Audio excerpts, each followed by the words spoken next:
All right, AIGP candidates, welcome. In this quick explainer, we're going to do a deep dive into Domain 3 of the body of knowledge, governing AI development. This is really where the theory hits the road.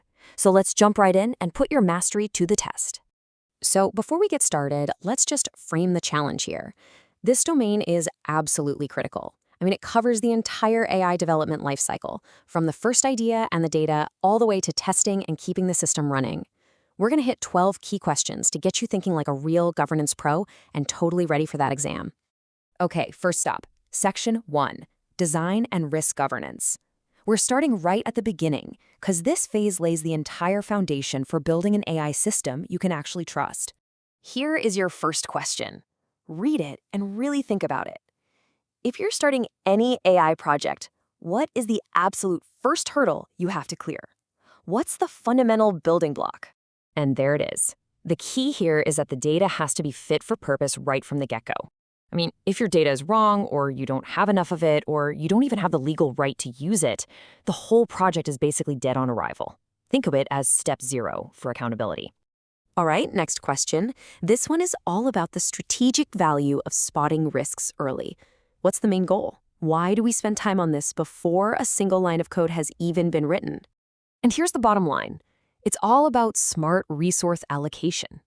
Look, you can't fix every single potential problem at once.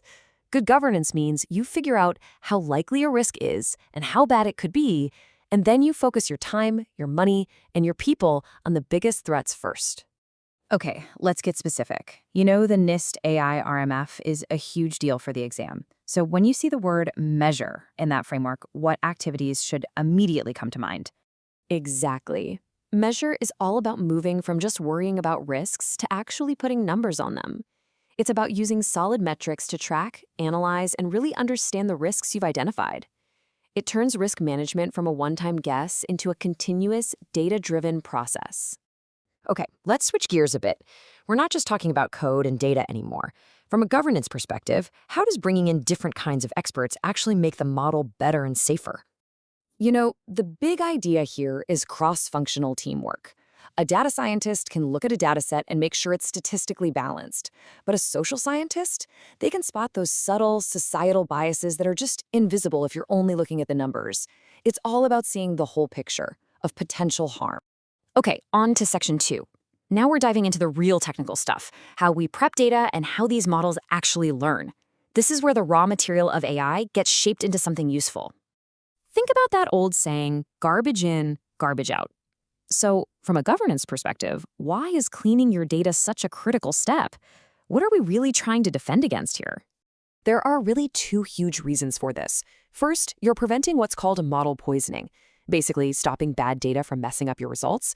And second, just as important, you're improving the veracity or the truthfulness of what the model puts out.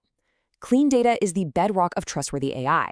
This next one is a straight-up knowledge check on a super important privacy-enhancing technology, or PET.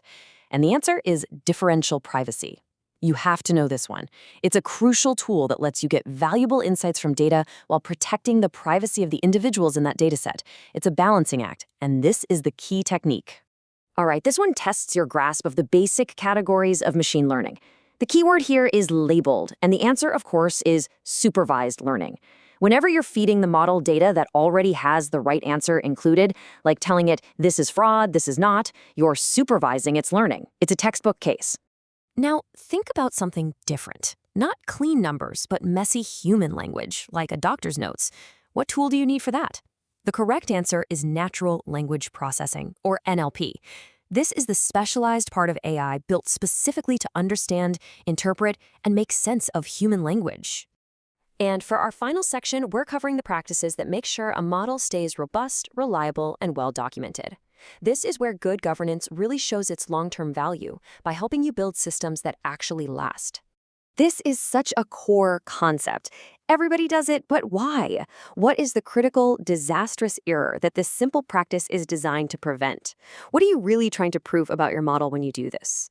The answer is all about preventing something called overfitting. And the key word to remember is generalization. See, a model that just memorizes the training data is totally useless in the real world. By testing it on data it's never seen before, you prove that it can actually generalize what it learned. That's the real test of a good model. Okay, let's talk about consistency. What's a hard and fast rule for features?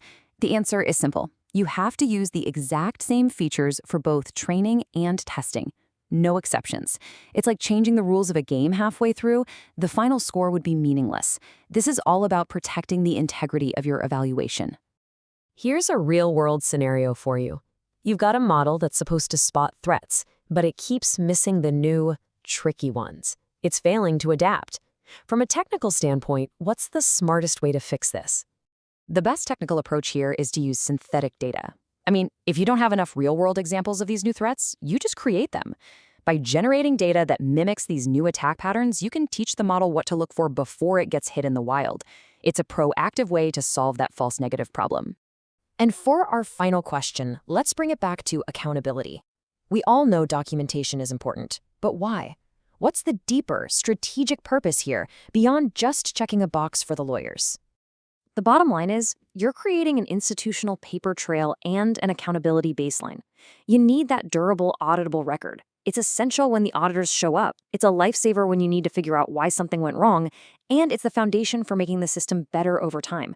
It all comes back to building and maintaining trust. Keep drilling on these concepts, and you're going to be in great shape for exam day.